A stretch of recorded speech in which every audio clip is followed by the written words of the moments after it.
প্রিয় শিক্ষার্থী বন্ধুরা, আশা করি সবাই ভালো আছেন, সুস্থ আছেন, নিরাপদে আছেন। ঠিক আছে, তো ক্লাসটি শুরু করি। আজকে আমরা দুইটা টপিক করব, টপিক 11 and 12। G sir. দেওয়ানি কার্যবিধির আজকে সর্বশেষ ক্লাস। তার শুক্রবার একটি পরীক্ষা নেব। Inherent power of the civil courts. এখানে শেষে সিভিল কোর্টস মানে প্লুরাল বা বহুবচন করা হয়েছে। তার মানে দেওয়ানি সমূহের অন্তর্নিহিত বা সহজাত শুধুমাত্র কোর্টকেই সহজাত ক্ষমতা দেওয়া আছে মামলার ক্ষেত্রে। লোকাল পাওয়ার আছে, যেটা ইনহেরেন্ট পাওয়ার শুধু, কিন্তু এই ইনহেরেন্ট পাওয়ার সিভিল কোর্টের কথা করতে গেলে সর্বনিম্ন যে ছোট কোর্ট আছে সেখান থেকে শুরু করে সর্বোচ্চ পর্যায়ের সকল কোর্টেরই ইনহেরেন্ট পাওয়ার আছে। এটা খুবই গুরুত্বপূর্ণ একটি তথ্য, এবং বাস্তব প্র্যাকটিসের ক্ষেত্রেও এটা খুবই কাজে লাগে। তাহলে সহকারী জজ, সিনিয়র সহকারী জজ, যুগ্ম জজ, অতিরিক্ত জেলা জজ, জেলা পর্যায়ে অর্থাৎ ডিস্ট্রিক্ট কোর্ট, 4 কোর্ট আছে সিভিল কোর্ট, সে 4টা ক্লাস, মহামান্য হাইকোর্ট ডিভিশন এবং আপিল বিভাগ, এই সবগুলো আদালতেরই দেওয়ানি সহজাত ক্ষমতা প্রয়োগের সুযোগ রয়েছে। তো এটা আমরা মাথায় রেখে শুরু করি। একটি মাত্র প্রশ্ন এখানে পড়তে হবে, বর্ণনামূলক প্রশ্ন অবশ্যই। দেওয়ানি আদালতের সহজাত ক্ষমতা সম্পর্কে বিস্তারিত আলোচনা করুন। এখন আমি বিস্তারিত আলোচনা করুন বললাম, তো এইটা বিভিন্ন ভাবে আসতে পারে পরীক্ষায়। যেমন অন্তর্নিহিত ক্ষমতা আলোচনা করুন বা ইনহেরেন্ট পাওয়ার আলোচনা করুন, এইভাবে আসতে পারে। অথবা এখান থেকে কোনো প্রবলেমেটিক প্রশ্নও দিয়ে দিতে পারে, কোনো সিচুয়েশন দিয়ে দিয়ে দিতে পারে। যখন কোনো উপায় থাকে না, কোনো আইনে কোথাও কোনো আর প্রতিকার নাই, তখন কিন্তু ইনহেরেন্ট পাওয়ার এই ক্ষমতাটা ব্যবহার করে আদালতের কাছ থেকে প্রতিকার চাওয়া যেতে পারে। আদালতকে বলা হলো, ইওর অনার, সব রাস্তা তো বন্ধ, এখন আপনি এই ইনহেরেন্ট পাওয়ার ব্যবহার করে কোনো প্রতিকার দিবেন, এইভাবে নিবেদন করা যায়। তো প্রথমে আমরা একটি সূচনামূলক লাইন দিব।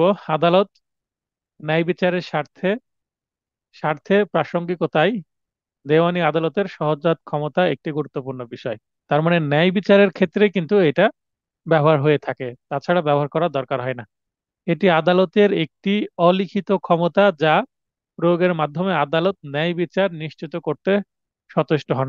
অলিখিত ক্ষমতা বলতে এইটা বিস্তারিত বলা নাই, জাস্ট 151 ধারায় বলে দিয়েছে যে কোনো ন্যায় বিচার করতে অথবা কোনো অন্যায় বা অবিচার রোধ করতে, এই জাস্ট 2-3টা পয়েন্ট বলে দেওয়া আছে। তাই এখানে অনেকটা অলিখিত বলা হচ্ছে, কারণ ইনহেরেন্ট পাওয়ারের কিন্তু এই 2টা পয়েন্টের মধ্যে সীমাবদ্ধ থাকে না। ন্যায় বিচার নিশ্চিত করতে বলতে কিন্তু ব্যাপক অর্থে বোঝায়, এইটা কিন্তু বাস্তবে প্রচুর ব্যবহার আছে। তো ন্যায় বিচার নিশ্চিত করতে বলতে কিন্তু একটা বড় বিষয়কে বোঝানো হচ্ছে, এই কারণে এটা অলিখিত ক্ষমতাও বলা যেতে পারে। এবং এটা কোন কোন আদালত ব্যবহার করতে পারবে এটা স্পষ্ট বলেনি, এই কারণে সকল আদালতই এটা ব্যবহার করতে পারে। আদালতের সহজাত ক্ষমতা, ইনহেরেন্ট পাওয়ারস অফ কোর্ট। এরপরে আইনে কি বলছে সেটা একটু আমরা দেখি। ন্যায় বিচার নিশ্চিত করতে আইন ও আদালতের সৃষ্টি।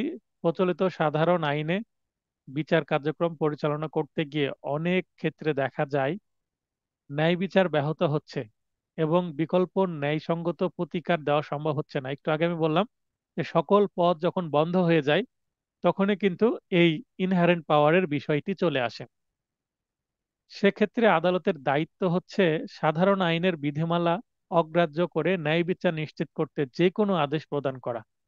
আদালত ওখানে উল্লেখ করবেন যে এটা দেওয়ানি কার্যবিধির 151 ধারা অনুসারে সহজাত ক্ষমতা ব্যবহারের করে এই আদেশটা দিয়েছেন, যদি এই ধরনের কোনো সিচুয়েশন আসে।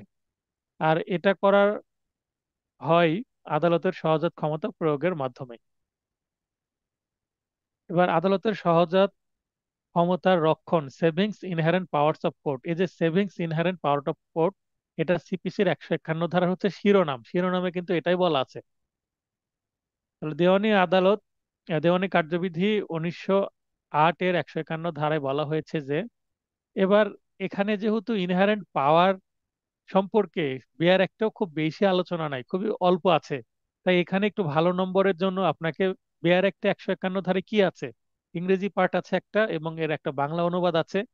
তো আমরা ইংরেজিটা যেটা মূল পার্ট সেটা দেওয়ার চেষ্টা করব, প্লাস এর পাশাপাশি কিন্তু বাংলাটাও আমরা দিয়ে দিব, তাহলে মোটামুটি লেখাটা একটা মানসম্মত হয়ে যাবে। যদি এটা 7, 8 বা 10 নম্বরের জন্য একটা প্রশ্ন হয়, 7-এর বেশি নম্বরের প্রশ্ন হলে চেষ্টা করবেন কষ্ট করে এই ইংরেজি প্রভিশনটা মনে রাখার, এই সেন্টেন্সটা মনে রাখার। Nothing in this code shall be deemed to limit or otherwise affect the inherent power of the court to make such orders as may be necessary for the ends of justice. Ends of justice মানে ন্যায় বিচার রক্ষার্থে, or to prevent abuse of process of the court। তাহলে abuse বলতে অপব্যবহার, তাহলে আদালতের যে কার্যক্রম বা প্রক্রিয়া সেটার যে অপব্যবহার সেটা রোধ করতে এবং ন্যায় বিচার নিশ্চিত করতে, এই দুইটাই পয়েন্ট বলা হয়েছে জাস্ট বিয়ার অ্যাক্টের, এটা হচ্ছে মূল পয়েন্ট। এটার বাংলা করলে কি হয়, অর্থাৎ এই আইনের কোনো বিধানই বিচারের স্বার্থে অথবা আদালতের কার্য প্রণালীর অপব্যবহার রোধ করার জন্য প্রয়োজনীয় আদেশ দানের ক্ষেত্রে আদালতের সহজাত ক্ষমতাকে সীমাবদ্ধ বা অন্যভাবে খর্ব করবে বলে বিবেচিত হবে না। খর্ব করবে বললে মানে ইনহেরেন্ট পাওয়ারকে কমিয়ে দিবে না, ইনহেরেন্ট পাওয়ারকে এখানে ছোট করবে না, বা ইনহেরেন্ট পাওয়ারের যে ক্ষমতা সেটাকে লিমিটেড করবে না, আনলিমিটেড একটা ক্ষমতা দেওয়া হয়েছে আদালতকে এখানে। তাহলে দেওয়ানি কার্যবিধি 1908-এর 151 ধারার বিশ্লেষণ, এবার আমরা 151 ধারাতে তো এতটুকুই লেখা আছে, তো বিশ্লেষণ করলে এখান থেকে আর কি পাবো আমরা, সেটাই আমরা একটু বিস্তারিত লিখবো, তাহলেই এটার উত্তর সঠিক হবে। তাহলে 151 ধারা বিশ্লেষণ করে দেখা যায় 151 ধারা আদালতকে নতুন কোনো ক্ষমতা প্রদান করেনি, মানে আসলে আদালতকে বাড়তি কোনো ক্ষমতা দিচ্ছে তা না। দেওয়ানি কার্যবিধিতে যা যা আছে এটাই, কিন্তু এটার একটা এক্সটেনশন বা এটার কোথাও কোনো যদি দুর্বলতা ফাঁক ফোকর থেকে থাকে আইনের, তো সেইটাকে পরিপূর্ণতা দান করার জন্য 151 ধারা। আমরা যখন কোনো দরখাস্ত দিই আদালতে, একটা মামলার আন্ডার একটা পিটিশন দিই, তখন মনে করেন একটা আর্জি সংশোধন করতে চাচ্ছি, তো যেই সময় আর্জি সংশোধন করার কথা সেই সময় নাই করে একটু ডিলেতে পরে হয়তোবা সাক্ষী শুরু হয়ে গেছে, এই সময় এসে আর্জি সংশোধন করতে চাচ্ছি, তো বিবাদী পক্ষ এটা ঘোর বিরোধিতা করবে, বলবে স্যার সাক্ষী যেহেতু শুরু হয়ে গেছে অতএব এই আর্জি সংশোধনের আর সুযোগ দেওয়া হবে না, হলে ওই সাক্ষীটা আবার ডাবল নেওয়া হবে। তো একবার সাক্ষী একটা কথা বললো, পরবর্তীতে যদি আরেকটা কথা বলে, তাহলে তো এইটা একটা সাক্ষীর কথা দুই রকম হয়ে যেতে পারে একই মামলায়, তখন তার বিশ্বাসযোগ্যতা নিয়ে সমস্যা হবে, আদালতের সিদ্ধান্ত নিতেও সমস্যা হবে, এরকম কথাবার্তা চলে আসতে পারে বিবাদীর পক্ষ থেকে। কিন্তু যদি বাদী পক্ষ নিশ্চিত করে যে এই যে যতটুকু সাক্ষ্য নেওয়া হয়েছে, যে যতটুকু এসেছে সাক্ষ্যে, যখন এই আর্জিটা পরিবর্তন করা হবে, সংশোধন করা হবে, তখন কিন্তু ওই বক্তব্যটুকু সেম থাকবে, ওই বক্তব্যের বিপরীতে আমরা কোনো সংশোধন চাচ্ছি না, বরং অন্য একটা জায়গায় একটা ভাইটাল বিষয় আছে যেটা সংশোধন করা জরুরি। এভাবে কনভিন্স করলে আদালত মেনে নেবেন, তবে 151 ধারা এখানে যুক্ত করতে হবে। 151 ধারা যুক্ত না করলে হয়তো বা আদালত পিটিশন মঞ্জুর করবেন না, অথবা ইনস্ট্যান্ট আদালত বলতে পারে যে আপনি এখানে 151 ধারা যুক্ত করে দেন, আমি মঞ্জুর করছি। আবার কস্ট করতে পারে, অর্থাৎ কিছু খরচা দিতে হবে বিবাদী পক্ষকে ডিলে করার জন্য। এই ধারা শুধুমাত্র আদালতের সহজাত ক্ষমতাকে সুরক্ষিত করেছে, তাহলে আদালতের যে সহজাত ক্ষমতা, এই ক্ষমতাকে সুরক্ষিত করেছে। যেদিন আদালতের সৃষ্টি সেদিন থেকে উক্ত আদালতের সহজাত ক্ষমতা বিদ্যমান। আদালতের সহজাত ক্ষমতার উৎস কোনোভাবেই দেওয়ানি কার্যবিধির 1951 ধারা নয়। তাহলে দেখেন 1951 ধারা কিন্তু সহজাত ক্ষমতার উৎস নয়। ওর 151 ধারা, দেওয়ানি কার্যবিধির 151 ধারা আদালতকে সহজাত ক্ষমতা দিচ্ছে না, আসলে সহজাত ক্ষমতা আদালতের আছে, সেইটা 151 ধারাতে নিশ্চিত করছে। এইটা আদালত যখন সৃষ্টি হয়ে থেকেই দেওয়ানি আদালত আইনে যে আদালতগুলোর কথা বলা হয়েছে তখন থেকে তাদের একটা সহজাত ক্ষমতা থাকবে, সেটা জাস্ট 151 ধারায় মনে করে দিচ্ছে এবং কনফার্ম বা এখানে কনফার্মেশন করে দিচ্ছে। 151 ধারায় বলা হয়েছে যে দেওয়ানি কার্যবিধিতে বিদ্যমান কোনো বিধানই আদালতের সহজাত ক্ষমতাকে সংকুচিত বা খর্ব করবে না। তার মানে এখানে 51 ধারা আদালত ক্ষমতা দিচ্ছে না, বরং তার যে আগে থেকে ক্ষমতা আছে সেইটা দেওয়ানি কার্যবিধি খর্ব করবে না বলে একটা স্টেটমেন্ট দিচ্ছে জাস্ট। অর্থাৎ এই ধারার মাধ্যমে আদালতের সহজাত ক্ষমতাকে বিধিবদ্ধ আইনের দ্বারা স্বীকৃতি দেওয়া হয়েছে, যেটা আমি একটু আগে বললাম, কনফার্মেশন করা হয়েছে। সহজাত ক্ষমতার উৎস হলো আইন ও আদালত। কারণ আইন ও আদালতের সৃষ্টি হচ্ছে ন্যায় বিচার নিশ্চিত করার জন্য। তাহলে দেওয়ানি কার্যবিধিতে যে আইন আছে এছাড়াও আরো যেখানে যেখানে সিভিল ল গুলো আছে সেগুলো, এবং আদালত এখানে বলতে আদালতের মাধ্যমে যে রায়গুলো দেওয়া হয়েছে অর্থাৎ কেস লকে বোঝানো হচ্ছে। তার মানে আইনে যা আছে কাগজপত্রে সেইটা, এবং আদালতের যে কার্যক্রমের মধ্যে কোনো মামলায় যে রায় এসেছে মানে আদালতের অ্যাক্টিভিটিস, তাহলে আদালতেই কাজকর্মের মাধ্যমেই এই আইনটা সৃষ্টি হয়েছে একটা রায়ের মাধ্যমে। কোনো ল্যান্ডমার্ক বা আলোচিত কেস একটা যখন জাজমেন্ট দেয় সেইটা পরবর্তীতে কেস ল হিসাবে বিবেচিত হয়। তো আদালতই কিন্তু এই ন্যায় বিচার নিশ্চিত করছে, তাই আদালতেও কিন্তু একটা আইনের সৃষ্টি হয় কেস ল এর মাধ্যমে, জাজমেন্টের মাধ্যমে। সেদিক থেকে বিবেচনা করলে আদালতে মামলার বিভিন্ন পর্যায়ে বিভিন্ন আবেদনের ক্ষেত্রে সহজাত ক্ষমতার আইনি ভিত্তি হিসেবে দেওয়ানি কার্যবিধির 151 ধারার যে উদ্ধৃতি দেওয়া হয় তা ভুল বলেই প্রতীয়মান হয়। আবারও পড়ছে এটা। তো সেদিক থেকে বিবেচনা করলে আদালতে মামলার বিভিন্ন পর্যায়ে বিভিন্ন আবেদনের ক্ষেত্রে সহজাত ক্ষমতার আইনি ভিত্তি হিসাবে দেওয়ানি কার্যবিধির 151 ধারার যে উদ্ধৃতি দেওয়া হয় তা ভুল বলেই প্রতীয়মান হয়। মানে অনেকেই মনে করে যে 151 ধারা মানেই এখানে আদালতকে সহজাত ক্ষমতা দেওয়া হয়েছে, আসলে এখানে দেওয়া হয়নি, জাস্ট আগে থেকেই ছিল, সেটাকে কনফার্ম করা হয়েছে বা আইনি স্বীকৃতি দেওয়া হয়েছে। এখানে বলা হয়নি যে কি কি কাজ করতে পারবে। জাস্ট এই দুইটা পয়েন্টের উপর ভিত্তি করে আদালত যে কোনো ধরনের কাজ করতে পারবে, কিন্তু সেটা অবশ্যই ন্যায় বিচার নিশ্চিত এবং আদালতের যে অপব্যবহার সেটা রোধ করতে যে কোনো ধরনের কাজ করতে পারবে, যেটা আদালতের সহজাত ক্ষমতা মানে জন্ম থেকে যেটা পাওয়া সেটাকেই সহজাত বলা হয়। দেওয়ানি কার্যবিধির 151 ধারা অনুযায়ী নিম্নোক্ত দুইটি ক্ষেত্রে আদালতের সহজাত ক্ষমতা প্রয়োগ করে যে কোনো আদেশ দেওয়া যাবে। এই যে যে কোনো আদেশ দেওয়া যাবে সেটা কিন্তু 51 ধারায় বলা নাই। আছে কোথায়? 51 ধারায় কি আছে? শুধুমাত্র দুইটা ক্ষেত্র বলে দেওয়া আছে। এই ক্ষেত্রের আন্ডারে যেটা আদালতের ভালো মনে হয়, আদালতের বিবেকে যেটা ভালো মনে হয় ন্যায় বিচারের স্বার্থে, সেটাই তিনি করতে পারবেন ন্যায় বিচার নিশ্চিত করার জন্য এবং দুই আদালতের কার্যবিধির অপব্যবহার রোধ করার জন্য। এই দুইটি জাস্ট বেসিক ফিল্ড বলে দেওয়া হয়েছে। এই ফিল্ডের আন্ডারে আন্ডারে আদালত যা খুশি তাই করতে পারবে, যেটা অবশ্যই বিচারিক প্রজ্ঞ প্রজ্ঞা ব্যবহার করে। আদালতের একটা কি তৈরি হয়, কাজ করতে করতে বিচার করতে করতে একটা প্রজ্ঞা তৈরি হয়, একটা অনুমান ক্ষমতা তৈরি হয়, একটা জ্ঞান তৈরি হয়। এই কারণে আদালতকে বিজ্ঞ বলা হয়। এই বিজ্ঞতা বা প্রজ্ঞা ব্যবহার করে আদালত সিদ্ধান্ত নিয়ে থাকেন। উক্ত দুইটি উদ্দেশ্য ছাড়া অন্য কোনো উদ্দেশ্যে আদালত তার সহজাত ক্ষমতা প্রয়োগ করতে পারবে না। তাহলে সহজাত ক্ষমতা প্রয়োগের উদ্দেশ্য বা ক্ষেত্র দুইটা, এই দুইটার মধ্যে হবে, এবং আদালতকে ব্যাখ্যা দিতে হবে যে কেন এই সহজাত ক্ষমতা ব্যবহার করা হলো এবং কিসের ভিত্তিতে।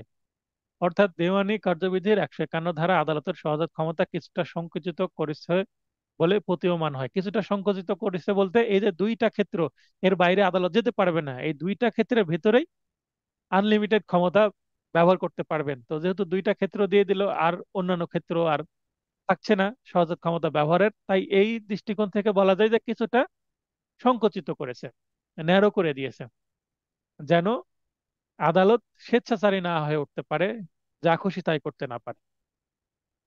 অতএব বলা যায় দেওয়ানি কার্যবিধি 151 ধারা আদালতের সহজাত ক্ষমতাকে কিছুটা সংকুচিত করে রক্ষণ করে, তবে কোনোভাবে আদালতের সহজাত ক্ষমতার উৎস দেওয়ানি কার্যবিধির 151 ধারা নয়। আমি এটা বারবারও রিপিট করেছি এই উত্তরে, যেন আপনাদের কনফিউশন না থাকে। আদালতের সহজাত ক্ষমতার প্রকৃতি, নেচার অফ ইনহেরেন্ট পাওয়ার। এই যে বিভিন্ন মাঝখানে পয়েন্ট দিচ্ছি, তো ছোট যদি প্রশ্ন আসে 3 বা 5 নম্বরের জন্য এভাবে পয়েন্ট দিয়ে দিতে পারে যে আদালতের সহজাত ক্ষমতার প্রকৃতি কেমন, বা 151 ধারা বিশ্লেষণ করুন, তখন এই ভিতরের পয়েন্টগুলো আলোচনা করলেই হবে, পুরোটার দরকার নাই। তাহলে ছোট প্রশ্ন আসলো না বড় প্রশ্ন আসলো, তার উপর ভিত্তি করে আপনাকে আপনার উত্তরটাকে ডিজাইন করতে হবে, তারপরে আপনি খাতায় লিখবেন। আদালতের সহজাত ক্ষমতার প্রকৃতি সম্পর্কে বাংলাদেশের উচ্চ আদালতের কোনো রায় পাওয়া যায় না। তার মানে কেস লয়েও কিন্তু বলা নাই যে কেমন হবে। তবে ভারতীয় দুই একটা মামলার রায়ে আদালতের সহজাত ক্ষমতার প্রকৃতি সম্পর্কে ধারণা পাওয়া যায়। তার মানে বাংলাদেশের উচ্চ আদালতের রায়ে আমরা ইনহেরেন্ট পাওয়ার সম্পর্কে কিছু পাই না। তবে ভারতের কিছু রায় আমরা পাই, কারণ এইটা 1961 সালের আইন। তার মানে বাংলাদেশের জন্ম হওয়ার আগেই। আদম সেন বনাম the state of UP. UP বলতে উত্তরপ্রদেশ, ভারতের। এআইআর, অল ইন্ডিয়া রিপোর্ট, 1961 সালের একটি কেস। এসসি, এসসি বলতে সুপ্রিম কোর্টের মামলা। 218 পৃষ্ঠায়, এই রায়ের 218 পৃষ্ঠায় কি বলা হচ্ছে? এই মামলার রায়ে বলা হয়েছে যে দেওয়ানি কার্যবিধিতে আদালতকে যে ক্ষমতা দেওয়া হয়েছে, সহজাত ক্ষমতা হচ্ছে সেই ক্ষমতার অতিরিক্ত একটি ক্ষমতা। এই ক্ষমতা বিধিতে প্রদত্ত ক্ষমতার পরিপূরক এবং আদালত স্বাধীনভাবে এই ক্ষমতা প্রয়োগ করতে পারে।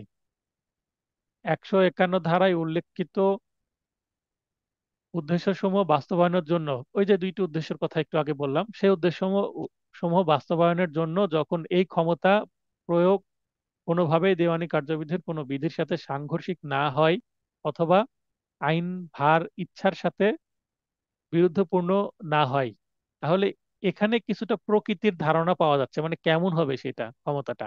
আদালতের সহজাত ক্ষমতা একটি স্বেচ্ছাধীন ক্ষমতা, আদালত ইচ্ছা করলে সেটা ব্যবহার করবেন, আবার নাও করতে পারেন। এই ক্ষমতা প্রয়োগ করার বিষয়টি আদালতের বিবেচনাধীন।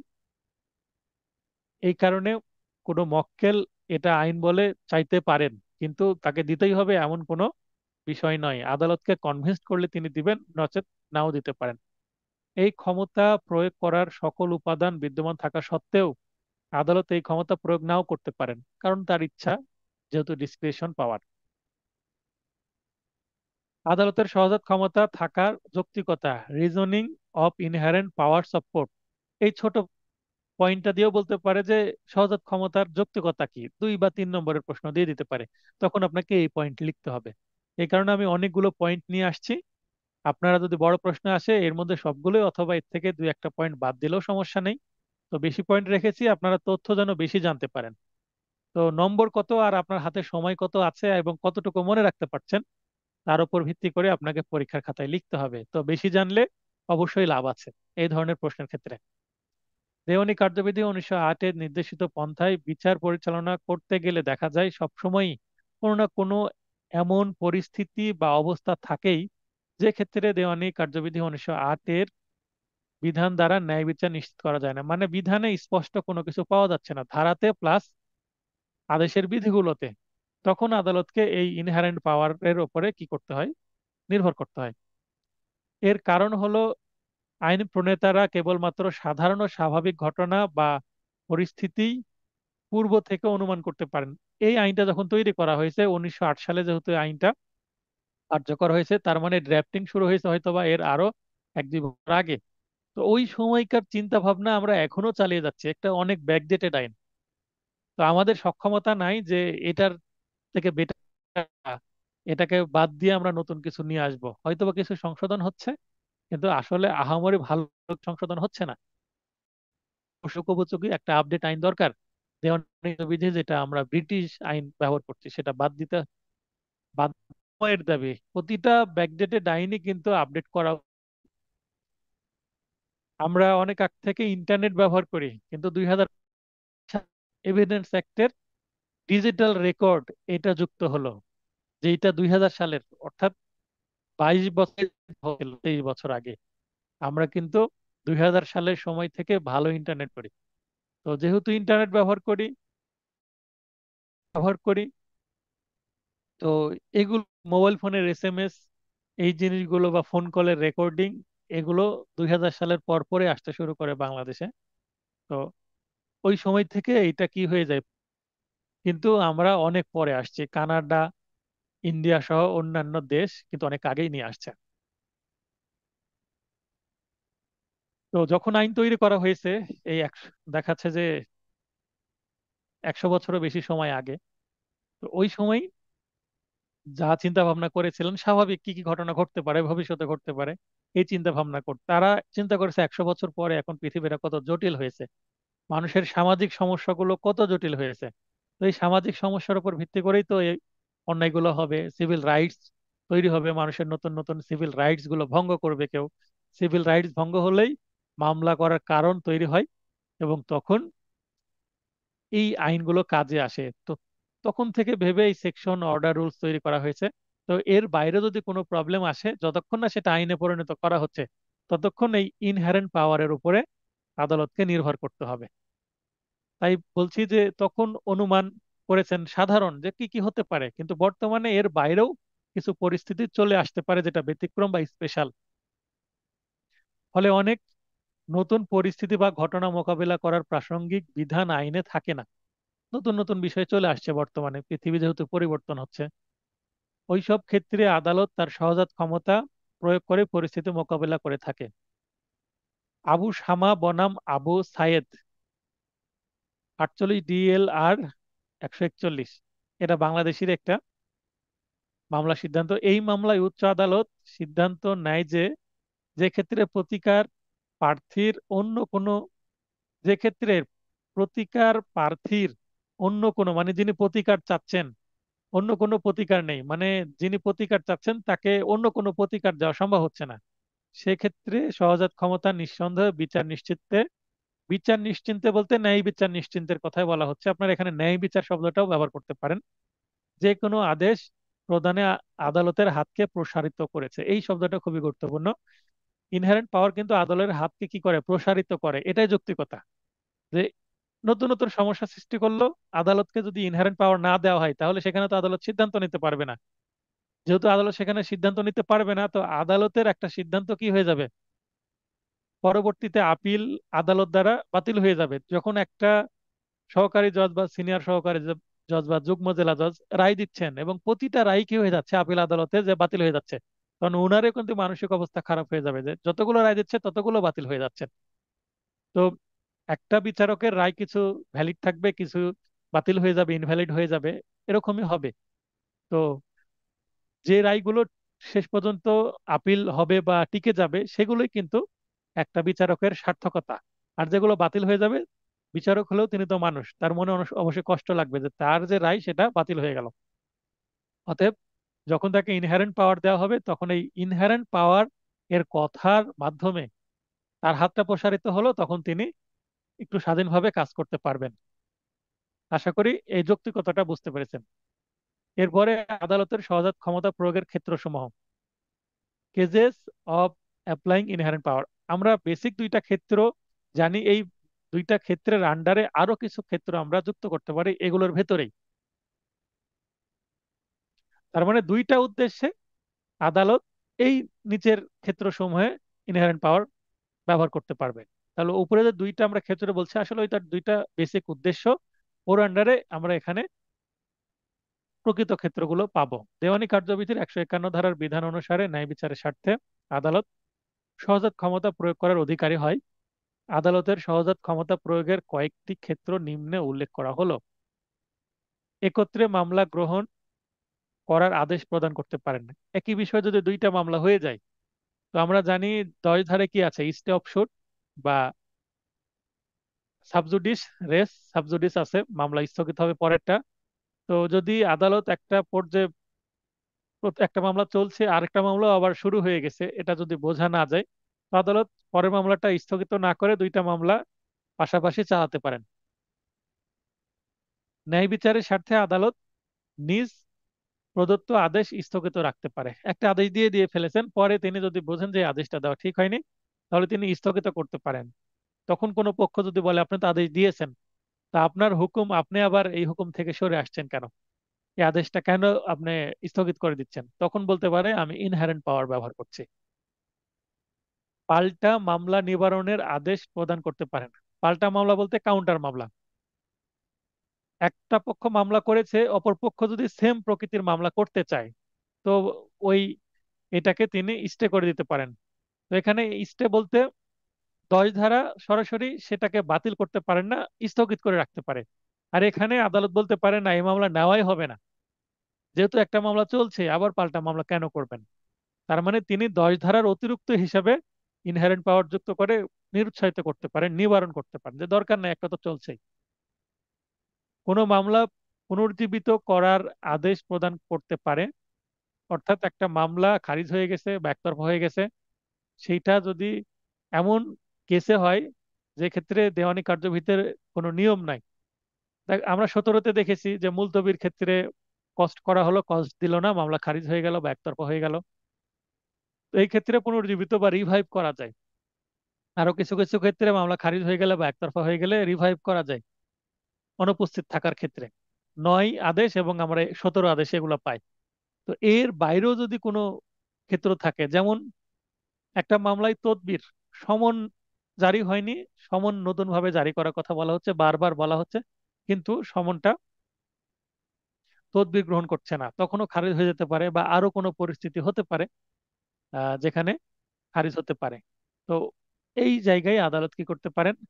ইনহারেন্ট পাওয়ার ব্যবহার করে সেটাকে রিভাইভ করতে পারেন, যে আদালত নিজেই যেটা খারিজ করেছিলেন সেটাকে। তৃতীয় পক্ষের কোনো মামলায় পক্ষ হওয়ার আবেদন গ্রহণ করতে পারেন।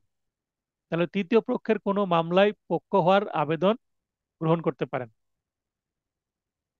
অবৈধ আদেশ বাতিল বা প্রত্যাহার করার আদেশও প্রদান করতে পারেন।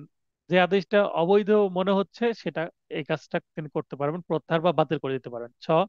যে সকল মামলা দেওয়ানি কার্যবিধির ধারা 11 এর আওতায় পড়ে না, মানে রেস জুডিকাটার কথা বলা হচ্ছে, সেই সকল মামলার ক্ষেত্রেও রেস জুডিকাটার নীতি প্রয়োগ করতে পারেন। তার মানে রেস জুডিকাটার যে শর্তগুলো বলা হয়েছিল 11 ধারায়, সেই শর্তের মধ্যে যদি নাও পড়ে, তো আদালত এটা 151 ধারার সাথে 11 ধারা যুক্ত করে সেটাকে 111 ধারার আওতায় রেস জুডিকাটা চিন্তা করে সেটাকে মামলা করতে দেওয়া হবে না, অর্থাৎ দোবারা দোষের নীতির মধ্যে নিয়ে আসতে পারেন আদালত যদি সিমিলারিটি পান, যদিও স্পষ্টভাবে সেটা রেস জুডিকাটা নয়।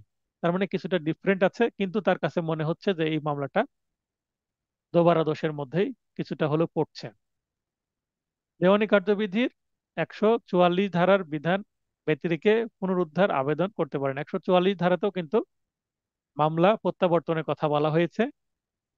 তো ওই ধারাতে প্রত্যাবর্তনের যে শর্ত আছে সের বাইরেও তিনি নতুন কোনো পরিস্থিতিতে প্রত্যাবর্তন করতে পারেন। এছাড়াও আরো অনেক ক্ষেত্রে আদালত ন্যায় বিচারের স্বার্থে ও আদালতের কার্যপ্রণালীর রোধ করার জন্য সহজাত ক্ষমতা প্রয়োগ করতে পারেন। আদালতের কার্যপ্রণালীর এখানে অপব্যবহার রোধ করবে, এই কথাটা লিখলে আরো স্পষ্ট হবে। আপনারা এখানে আদালতের কার্যপ্রণালীর রোধ কথাটা আছে, তো এখানে আপনারা লিখে নেন আদালতের কার্যপ্রণালীর অপব্যবহার রোধ করবে। অপব্যবহার কার্যপ্রণালীর পরে একটা অ্যারো দিয়ে উপরে লিখে নেন অপব্যবহার, তাহলে এটা আরো ভালো শোনাবে এবং আরো স্পষ্ট হবে। যেসব ক্ষেত্রে আদালত ক্ষমতা প্রয়োগ করা, যে সকল যেসব ক্ষেত্রে সহজাত ক্ষমতা প্রয়োগ করা যায় না, অর্থাৎ cases where inherent power can be,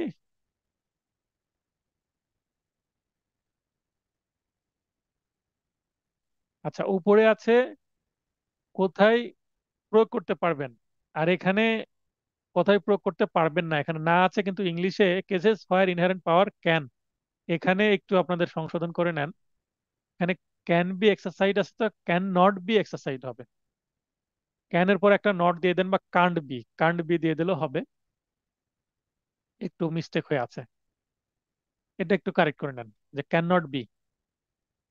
কোন কোন ক্ষেত্রে সহজাত ক্ষমতা প্রয়োগ করা যাবে না এই বিষয়ে 151 ধারায় বা অন- অন্য কোনো বিধিবদ্ধ আইনে কিছু বলা হয়নি।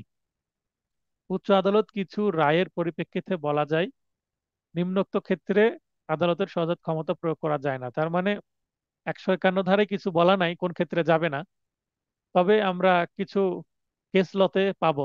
তার মানে এখানে কেস ল দিতেই হবে। কোর্ট সহজাত ক্ষমতা প্রয়োগ করে এমন কাজ করতে পারে না যা দেওয়ানি কার্যবিধি দ্বারা নিষেধ করা হয়েছে। যেমন যেখানে আইনে আপিলের কোনো বিধান নেই, সেক্ষেত্রে আদালত সহজাত ক্ষমতা ব্যবহার করে আপিল করার অধিকার দিতে পারে না। যে মামলায় আপিল করাই যাবে না, যেমন একতরফা ডিক্রির বিরুদ্ধে আপিল করা যাবে, কিন্তু সোলে সূত্রে ডিক্রির বিরুদ্ধে আপিল করা যাবে না। তো সোলে সূত্রে একটা ডিক্রির বিরুদ্ধে একজন আপিল করতে চাচ্ছে এবং আদালতকে বলছে আপনি সহজাত ক্ষমতা ব্যবহার করে এটা আপিলে আপনি মামলাটা আবার দেখেন। তো এইটা করতে দেওয়া হবে না, কারণ আইনে যেটা স্পষ্ট নিষেধ আছে সেটা করতে গেলে তো এই সিপিসির বিরুদ্ধে চলে গেল, তো সিপিসির বিরুদ্ধে যাওয়া যাবে না। সিপিসিতে যেটা নাই সেটা করা যাবে, কিন্তু যেটা নিষেধ করা আছে সেটা করলে তো আর আইনের বিরুদ্ধে চলে গেল, তাহলে তো আইনের কোনো মূল্যই থাকবে না, সিপিসির মূল্যই থাকবে না। রিয়াজুল হক বনাম আফিজুল্লাহ, 42 ডিএলআর এডি। এডি বলতে অ্যাপিলেট ডিভিশন, 74 নম্বর পৃষ্ঠায় আছে ডিএলআর 42-এর। এই মামলায় একজন সহকারী জজ ডিক্রি বাতিলের ক্ষেত্রে দেওয়ানি কার্যবিধির বিধি 9 রুল 13 এর গ্রাউন্ডসমূহ অগ্রাহ্য করে সহজাত ক্ষমতার আশ্রয় নেয়। তার মানে সহকারী জজ কি করেছিলেন, বিধি কার্যবিধির, এখানে বিধি 9 রুল 13 লেখা আছে, এখানেও একটু মিস্টেক হয়ে আছে, দয়া করে একটু ঠিক করে নেন। এখানে বিধি 9 রুল 13 লেখা আছে, আসলে বিধি আর রুল একই জিনিস, এখানে হবে আদেশ 9 বিধি 13 বা অর্ডার 9 রুল 13। এই 9টা হচ্ছে অর্ডার বা আদেশ, আর এই 13টা হচ্ছে রুল বা বিধি। জাস্ট এই বিধি কথাটা কেটে আপনারা অর্ডার লিখে নেন, বিধি কেটে অর্ডার করে দিলেই এইটা অর্ডার 9 রুল 13 হয়ে যাবে। এর গ্রাউন্ড সমূহ অগ্রাহ্য করে সহজাত ক্ষমতার আশ্রয় নেয়। এই বিষয়ে আপিল বিভাগ সিদ্ধান্ত দেয় যে উক্ত বিচারক সহজাত ক্ষমতা প্রয়োগ করতে পারে না, যেহেতু সে আইনের সুনির্দিষ্ট বিধির আওতায় কাজ করছিল। তো আইনে যেটা বলা আছে, তো এইটাকে অগ্রাহ্য করেছেন তিনি, অগ্রাহ্য করে এর বিপরীতে গিয়ে সিদ্ধান্ত দিয়েছেন, তাই আপিল বিভাগে সেটা আবার কি করা হয়েছে, বাতিল করে এই সহকারী জজের সিদ্ধান্তের বিরুদ্ধে সিদ্ধান্ত দেওয়া হয়েছে। আরেকটা, যে ক্ষেত্রে আদালতের সহজাত ক্ষমতা ব্যবহার করলে আইনের প্রতিষ্ঠিত সাধারণ নীতিমালার সাথে সংঘর্ষ বাধার সম্ভাবনা থাকে, সেক্ষেত্রে সহজাত ক্ষমতা প্রয়োগ করা যাবে না। সম্ভাবনা বানানে মহাভয় যুক্ত হবে, একটু মহাভয় যুক্ত করে নেবেন। উদাহরণস্বরূপ বলা যায় বাংলাদেশ শিল্প ব্যাংক বনাম বাংলা হোটেল লিমিটেড 38 ডিএলআর এডি 70, এই মামলায় বাংলাদেশ সুপ্রিম কোর্টের আপিল বিভাগ বলে যে, এখানেও আপিল বিভাগের বিষয়, যদিও 151 ধারার ব্যবহৃত ন্যায় বিচারের স্বার্থে এই কথার মাধ্যমে আদালতের বিস্তৃত ক্ষমতাকে স্বীকৃতি দেয়, তথাপি এটা মনে করার কোনো কারণ নেই যে আদালত প্রতিষ্ঠিত কোনো নীতিকে সেটেল প্রিন্সিপাল অফ ল, আদালতে যেমন নীতি আছে কি, রেস সাবজুডিস, রেস জুডিকাটা, এগুলো প্রতিষ্ঠিত নীতি। তারপরে আরো কি নীতি আছে, ডক্ট্রিন অফ এস্টোপেল আছে। তো এই নীতিগুলো প্রতিষ্ঠিত, এই নীতির বাইরে গিয়ে আদালত কোনো সিদ্ধান্ত দিতে পারবে না। অগ্রাহ্য করে, অগ্রাহ্য বলতে এটাকে না মেনে আদেশ দিতে, তথাপি এটা মনে করার কোনো কারণ নেই যে এই প্রতিষ্ঠিত নীতি অগ্রাহ্য করে আদেশ দিতে পারে। এখানে টেকনিক্যালি কিন্তু একটা ল্যাঙ্গুয়েজ ব্যবহার করা হয়েছে, তার মানে তথাপি এটা মনে করার কোনো কারণ নেই যে যে প্রিন্সিপালের বাইরে যে আদেশ দিবেন, এটা মনে করা যাবে না, তার মানে দিতে পারবেন না, এটাই বোঝানো হচ্ছে। যেখানে বিচারপ্রার্থীর দেওয়ানি কার্যবিধির অন্য কোনো বিধিতে প্রতিকার দেওয়া সম্ভব, কিন্তু উক্ত বিচারপ্রার্থী সেই প্রতিকার নিতে অস্বীকৃতি জানিয়েছে, সেক্ষেত্রে আদালত তার সহজাত ক্ষমতা ব্যবহার করে কাঙ্ক্ষিত প্রতিকার প্রদান করতে পারে না। আইনের স্পষ্ট ও বাধ্যতামূলক বিধিমালাকে অগ্রাহ্য করে সহজাত ক্ষমতা ব্যবহার করা যাবে না। একই কথাগুলো আসছে কিন্তু একটু কাছাকাছি। পয়েন্ট বৃদ্ধি করার জন্য এইভাবে লেখা হয়েছে, কোনো আদালতের এখতিয়ার থাকা সত্ত্বেও সহজাত ক্ষমতা ব্যবহার করে এখতিয়ার নেই এই মর্মে আর্জি ফেরত পাঠানো যাবে না। এখতিয়ার আছে কিন্তু তিনি মামলা বিচার করবেন না, আর্জি ফেরত দিয়ে দিচ্ছেন।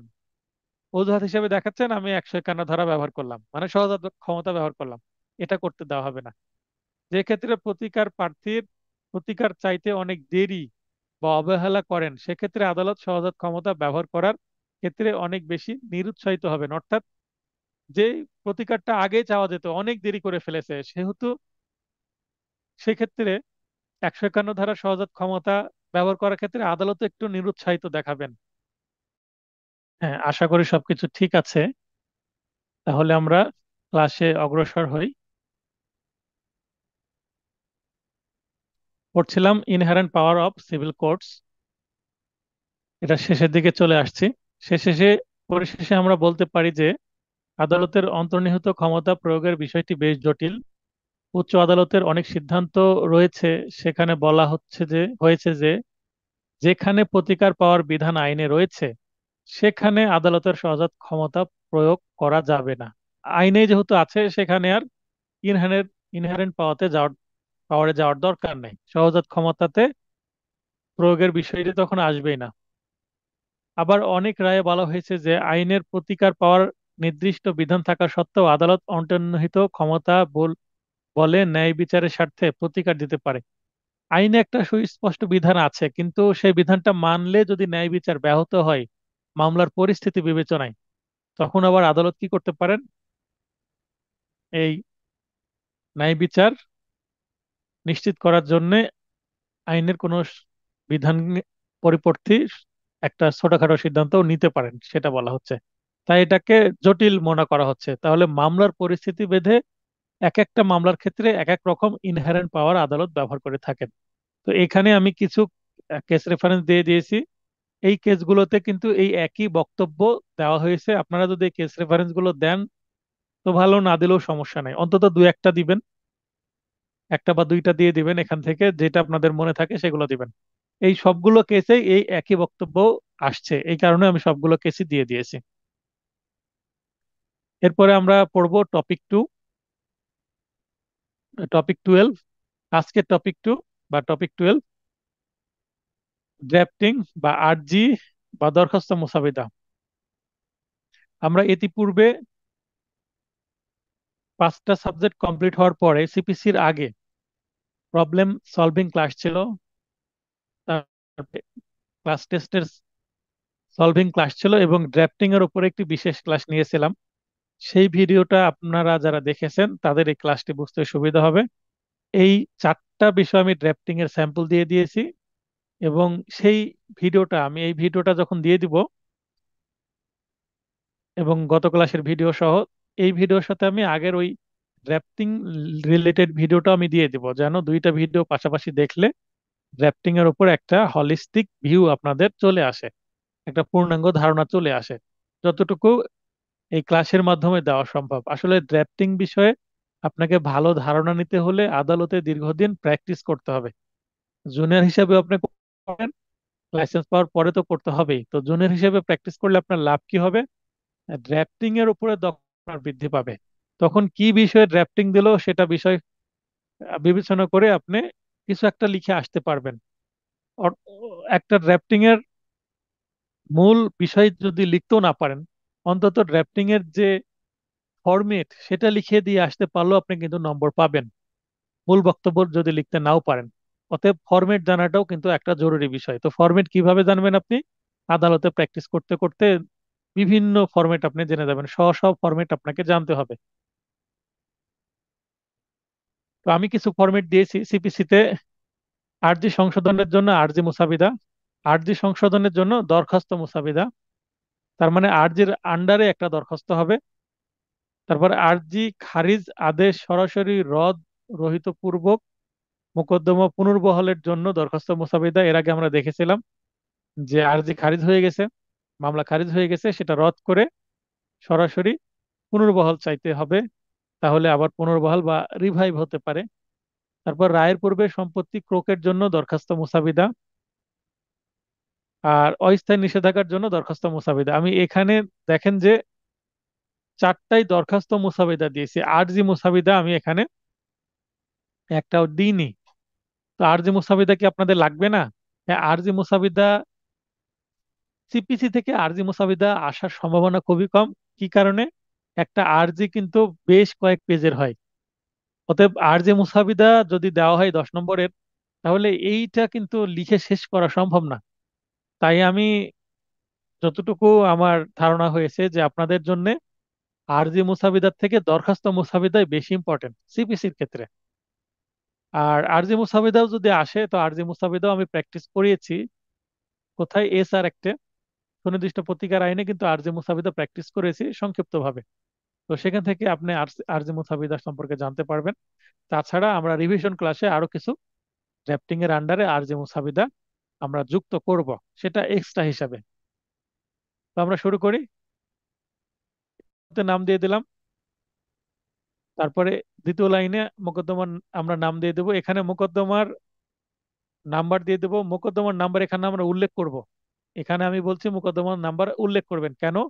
কারণ একটা মামলা হয়ে গেছে, এই এক্সিস্টিং মামলা যেটা চলছে তার আন্ডারে দরখাস্ত দিচ্ছি, এই কারণে এই মামলার নাম্বারটা আমরা জানাই আছে। তা একটা কাল্পনিক নাম্বার দিয়ে দিবেন। এখানে 2022 দেওয়া আছে, আপনারা 2024 সালে যদি পরীক্ষা দেন 24 দিবেন। ইনকেস পরীক্ষা যদি আপনাদের চলে যায়, লিখিত পরীক্ষা ডেফিনেটলি তো 24 সালে হবে না, 25 সালে হবে। তাহলে আপনারা যেই সালে পরীক্ষা হবে সেই সাল এখানে দিয়ে দিবেন, 25 সাল দিয়ে দিবেন।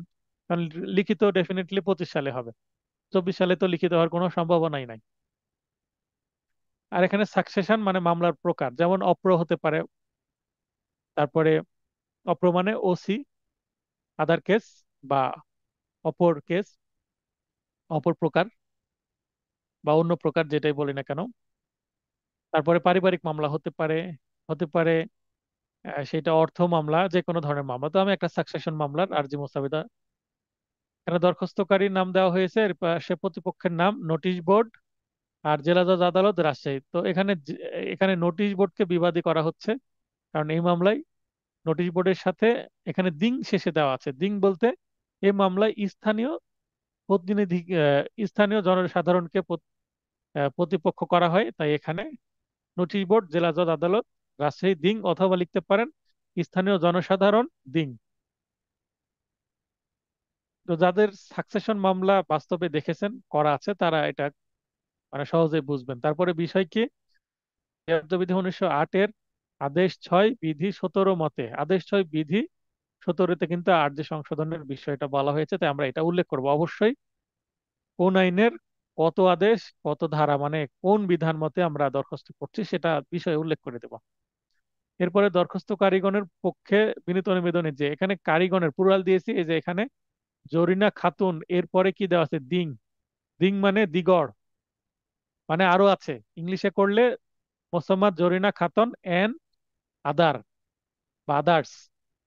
তো এই যে আদার্স, এটা বাংলায় দিং বা দিগড় বলি, দিগড়ও লিখতে পারেন, নো প্রবলেম। তাই প্লুরাল একাধিক, তাই এখানে দরখাস্তকারী গণ লিখছি।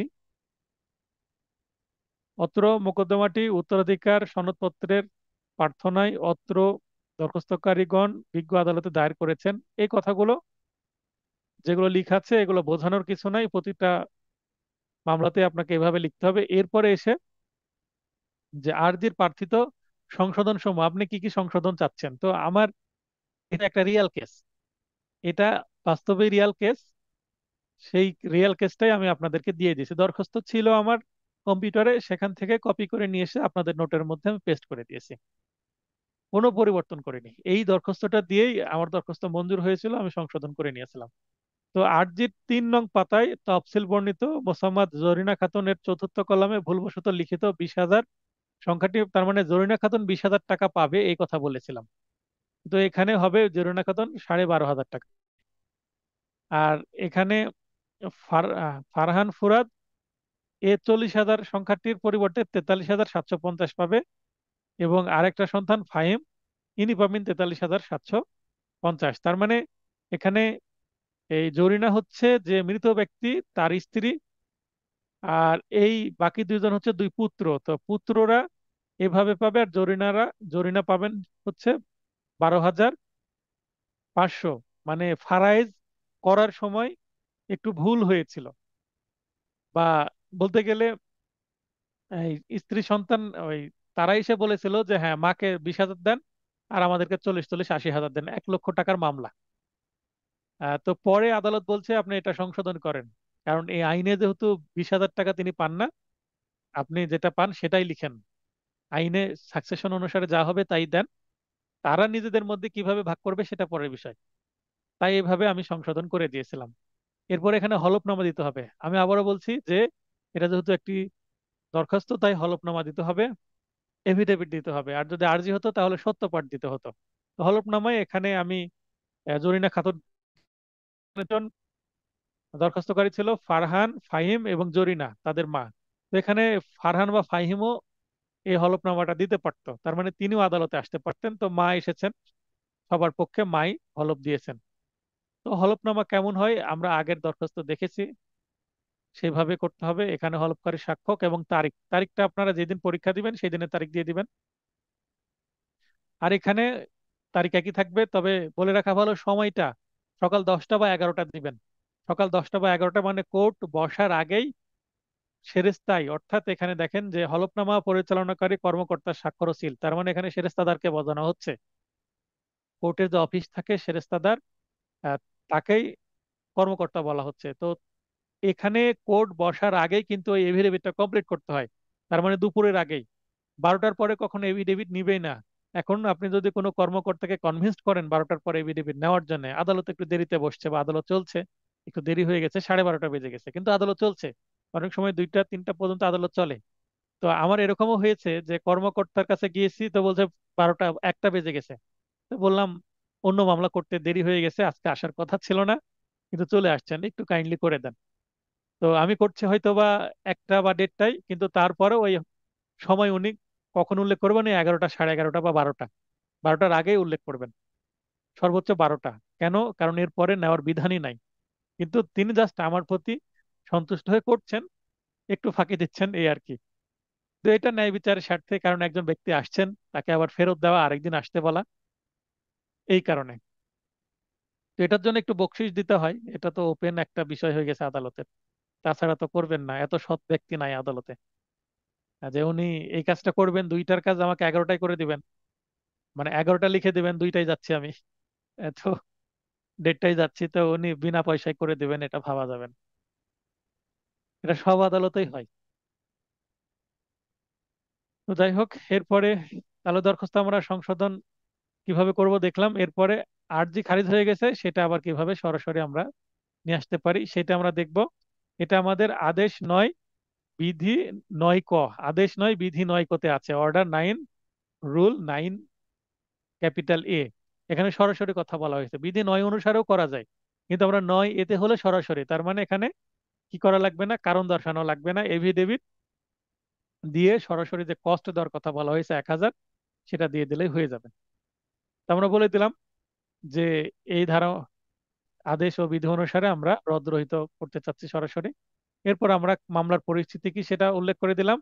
আর গত এতইং তারিখে মোকদ্দমার চূড়ান্ত শুনানির জন্য বিজ্ঞ আদালত দিন ধার্য করেন, এবং উক্ত ধার্য তারিখে বাদী হঠাৎ অসুস্থ হয়ে পড়েন।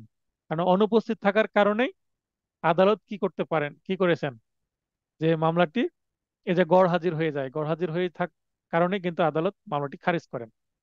এটা একটু পড়ে নেবেন, পড়লে বোঝা যাবে, কঠিন কিছু না। এখন এই তারিখের জায়গায় কেন ফাঁকা রাখছি, আপনি এখানে মামলাটা দিবেন অবশ্যই 25 সালে যদি পরীক্ষা হয়, এই সালটা 25 সাল দিবেন।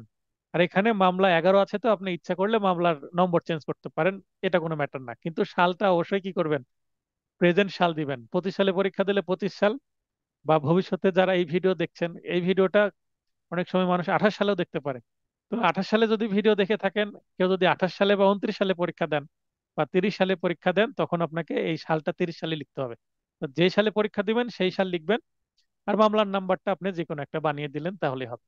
আর এই তারিখটা আপনি ফাঁকা রাখবেন কি, যেই তারিখে আপনি পরীক্ষা দিচ্ছেন তার ঠিক কি করবেন, 15 দিন বা 20 দিন আগের, 1 মাসের মধ্যে তারিখটা রাখার চেষ্টা করবেন। মনে করেন আপনি যদি পরীক্ষা দেন ফেব্রুয়ারি মাসের 15 তারিখ, তাহলে আপনি ফেব্রুয়ারি মাসের প্রথম সপ্তাহের একটা ডেট দিবেন, 10 15 10 10 থেকে 20 দিনের আগের একটা ডেট দিবেন, কারণ 1 মাসের মধ্যে দরখাস্ত করতে হয়। আপনি যেদিন পরীক্ষা, আপনি পরীক্ষার শেষে হলফনামায় তো একটা ডেট দিবেন এখানে, তাহলে এখানকার ডেট, হলফনামার ডেট এবং এখানকার ডেটের মধ্যে যেন ব্যবধান আপনার সর্বোচ্চ 30 দিন হয়। 30 দিন এক্সিড করলে দরখাস্ত মূল্য থাকবে না। কারণ আইনে বলাই আছে, আদেশ নয়ের বিধি নয় কতে 30 দিনের মধ্যে আসতে হবে। তাই আপনি 30 দিন না লিখে 10-15 দিনের মতো একটা ডেট রাখবেন, দুইটা ডেটের মধ্যে ব্যবধান। ডেটের ব্যবধান কি সেটা যদি বুঝতে না পারেন, এখনই হাত উত্তোলন করে ক্লিয়ার হয়ে নেন। না হলে জাস্ট এই দুইটা দুই রকম ডেট দেওয়ার কারণে আমার পরীক্ষায় যদি আমি এই প্রশ্নটা দিই, যদি ভুল লিখে আসেন আমি 0 দিয়ে দেবো। এই যদি ডেট 30 দিন পার করে দেন, বা এখানে যে ডেট, এই এই এই 3 নম্বর পয়েন্টে যে ডেট, এই ডেটটা আপনাকে আগে দিতে হবে, 15 দিন আগের, বা এই ডেটটা 15 দিন পরে ডেট দিতে হবে। এখন কোনো কারণে যদি আপনি হলফনামার ডেটটা আগে দিয়ে দেন আর এখানকার ডেট পরে দিয়ে দেন, তাহলে কেমন হয়ে যাবে? তার মানে আপনার পরে হলো খারিজ, অসুস্থ মানে থাকার কারণে, অনুপস্থিত থাকার কারণে, আর আগেই দরখাস্ত লিখছেন, ব্যাপারটাও মানে উল্টো হয়ে গেল না? মানে বাস্তবসম্মত হলো না বিষয়টা। তার মানে আপনার 15 দিন আগে খারিজ হয়েছে, 15 দিন পর আপনি দরখাস্ত করছেন। আশা করি বুঝতে পেরেছেন। এর আগে আমি দেখেছি আপনারা যারা ড্রাফটিং লিখেছেন, তারিখ নিয়ে আপনারা চিন্তা ভাবনা না করে ইচ্ছামতো তারিখ বসিয়েছেন। ইচ্ছামতো তারিখ বসানোর কারণে অনেকের বিষয়গুলো কি হয়ে গেছে, ভুল হয়ে গেছে। আরেকটা মজার বিষয় বলি, এখানে যে আপনি তারিখটা দিবেন, এই যে সাল উল্লেখ করছেন, এখন আবার এই এখানে যে তারিখ, এই সালটা কিন্তু আবার একই থাকতে হবে। এখন এখানে আপনি দিলেন 25 সাল, আমি যে পরীক্ষা নেব আগামী শুক্রবার, আপনি 24 সালই দিবেন। আর এখানে অবশ্যই আপনাকে কি করতে হবে, 24 সালে দিতে হবে। এখানে আপনি 22 সাল দিলেন, আবার ওখানে 24 সাল দিলেন, তাহলে কেমন হয়ে গেল? যে 24 সালের মামলা কিন্তু আপনি 22 সালে দরখাস্ত লিখছেন। তাহলে এই জিনিসগুলো বুঝতে হবে আপনাদের। তারিখ বিষয়ে সেন্স থাকতে হবে, মামলার নাম্বার বিষয়ে সেন্স থাকতে হবে, ম্যাচিং হতে হবে। এরপরে রায়ের পূর্বে সম্পত্তি ক্রোকের জন্য দরখাস্ত আমরা এটা করি কত অনুসারে? আদেশ 38 বিধি 6। আমরা আদেশ 38 বিধি 6 অলরেডি পড়েছি। এটা attachment and arrest before judgment, arrest and attachment before judgment, এটা ছিল মানে রায়ের পূর্বে আটক ও ক্রোক। তো আমরা এখানে ক্রোক চাইবো, আটক চাইবো না। আমাদের সম্পত্তি ক্রোক করে নিলেই হলো, ব্যক্তিকে হাজতে আটক রেখে বাদীর আইনজীবীর কোনো লাভ নাই। আর সম্পত্তি যদি ক্রোক করে রাখা হয় ওনার, তাহলে লাভ আছে। তাহলে বিবাদীর সম্পত্তি যদি ক্রোক করে নেওয়া হয়, বাদী যা চাচ্ছে তা পাবে, তো বিবাদীকে জেলখানায় রেখে তো লাভ নাই। তো অনেক সময় বিবাদীকে বাধ্য করার জন্য রাখতে হয়। তো এখানে আমরা দেখাচ্ছি 2 লক্ষ টাকা আদায়ের জন্য মামলা এত তারিখে ধার্য ছিল। এই বর্ণনাগুলো পড়লে বুঝতে পারবেন যে এরকম পরিস্থিতি, যে তিনি তার একমাত্র 5 কাঠা জমি বিক্রয়ের চেষ্টা করছেন গোপনে। তো সেটা বুঝতে পেরেই কিন্তু বাদী এসে আইনজীবীকে জানালো, আইনজীবী এই দরখাস্ত করলো যেন ওই 5 কাঠা জমি কি করা হয়, ক্রোক করা হয় রায়ের পূর্বে। মামলা চলাকালীনই ক্রোক করে রাখা হয়, যেন রায় হলে পরে এই মামলাটার যে রায় বা ডিক্রি, এক্সিকিউশন বা জারির মাধ্যমে এই 5 কাঠা জমি বিক্রয় করে অকশনে এই 2 লক্ষ টাকা আদায় করা যায়। আর জমি যদি বিক্রয় করে দিয়ে নিঃস্ব হয়ে যায়, সত্যশূন্য হয়ে যায়, টাকা খরচ করে ফেলে বিবাদী, তখন কিন্তু বাদীর রায় পেয়েও কোনো লাভ হবে না, মানে টাকা আদায়ের পথ থাকবে না এই কারণে। আর তফসিলটা আপনার দেওয়ার সময়ও কিন্তু জমির ক্ষেত্রে তফসিল, যেমন এখানে জেলা রাজশাহী, থানা বোয়ালিয়া দিয়েছি, মৌজা দিয়েছি, বোয়ালিয়ার একটা জেল নাম্বার একটা দিয়েছি। তো এখানে এই জিনিসগুলো আপনার গুরুত্বপূর্ণ। কোথায় আপনি কোর্টের নাম কি লিখছেন, দেখেন এখানে রাজশাহী জেলার আপনি কোর্ট লিখছেন, পয়েন্ট টু বি নোটেড, খুবই ভাইটাল পয়েন্ট। আপনি কোর্টের নামে দিচ্ছেন রাজশাহী, তাহলে এখানে আপনার জমি রাজশাহী জেলায় দিতে হবে এখানে। এখন আপনি যদি কোর্টের নাম উপরে দেন ঢাকা, তাহলে ঢাকা জেলা আপনাকে উল্লেখ করতে হবে। তাহলে জেলার জমি হলেই তো ঢাকা জেলায় মামলা হবে, রাজশাহী জেলার জমি হলেই তো রাজশাহী জেলায় মামলা হবে। আপনি যদি চট্টগ্রাম জেলার সম্পত্তির কথা লিখেন, তাহলে চট্টগ্রাম জেলারই আইন মানে আদালতের নাম লিখতে হবে। এটা খুবই গুরুত্বপূর্ণ বিষয়। যদি আপনার প্রশ্নে আদালতের নাম উল্লেখ করা থাকে, তাহলে ওই আদালতের নামই দিতে হবে, এবং ওই আদালতের যে জেলার নাম উল্লেখ করা আছে সেই জেলারই সম্পত্তির নাম দেওয়া থাকে। অথবা আদালতের নাম দেওয়া হলো না, সম্পত্তি কোন জেলার কোন মৌজার। এর যেমন একটা প্রশ্ন ছিল বিগত সালে, যে চট্টগ্রামের ডাবল মুরিং মৌজার সম্পত্তি, তাহলে চট্টগ্রামেরই আপনার একটা সহকারী জজ বা সিনিয়র সহকারী জজ বা যুগ্ম জেলা জজ উল্লেখ করতে হবে। এখন 2 লক্ষ টাকার মামলা, অবশ্যই সহকারী জজ। এটা কোথায় যাবে না, যুগ্ম জেলা জজের কাছে যাবে না। তো এখানে দেখেন, এখানে একটু ব্যাখ্যা দিই যে যুগ্ম জেলা আদালত কাছে, তো এটা অর্থ মামলা, অর্থ মামলা হলে সবসময় যুগ্ম জেলা জজের কাছে যাবে। এই এই 1 লক্ষ টাকার হোক আর 10,000 টাকার হোক, অর্থ মামলা সবসময় যুগ্ম জেলা জজের কাছে যাবে। সহকারী জজ বা সিনিয়র সহকারী জজ এর অরিজিনাল জুরিসডিকশনই নাই। এটা অরিজিনাল জুরিসডিকশন কার? জেলা জজের। তো জেলা জজ আবার যুগ্ম জেলা জজকে একটা ডেলিগেট করে দিয়েছে। সাকসেশন মামলা সবসময় যুগ্ম জেলা জজে হয়, অর্থ মামলা সবসময় যুগ্ম জেলা জজে হয়। এটা কখনো সহকারী জজ বা সিনিয়র সহকারী জজের কাছে যায় না। এটা মূল অরিজিনাল জুরিসডিকশন হচ্ছে জেলা জজের। জেলা জজ বলে আমি নিজে পারছি না, কাকে দিয়ে দেয়? তার হেল্পিং হ্যান্ড যুগ্ম জেলা জজকে দিয়ে দেয়। আশা করি বুঝতে পেরেছেন। তো এগুলো নিয়ে আমি কথা বলেছি ওই আগের একটা ভিডিওতে, ড্রাফটিং রিলেটেড ভিডিও। তো সেইটা আমি এই ভিডিওর সাথে পাশাপাশি দিয়ে দিব।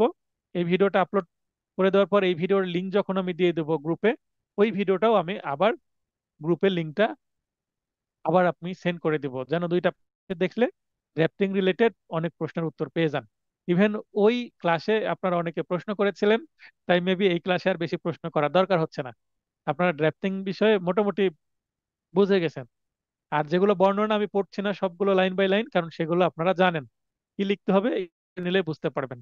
যেখানে ভুল হয় আমি সেই জায়গাগুলো একটু ধরে দেওয়ার চেষ্টা করছি। আর এখানে হলফনামা কে নিবেন, এটা একটা প্রশ্ন। হলফনামা সবসময় দরখাস্তকারী নিবেন, বিবাদী কখনো হলফনামা নেন না। দরখাস্তকারী বাদী হচ্ছে হলফনামা নিবে। তার মানে এখানে আমি শ্রী বীরেন দাস লিখেছি, তো এখানে শ্রী বীরেন দাসের কাছে যদি আমি ক লিখি, তাহলে এখানে হলফনামায় আমাকে কি দিতে হবে? ক দিতে হবে। পিতার নাম খ দিলেন, এভাবে আপনি নাম দিলেন।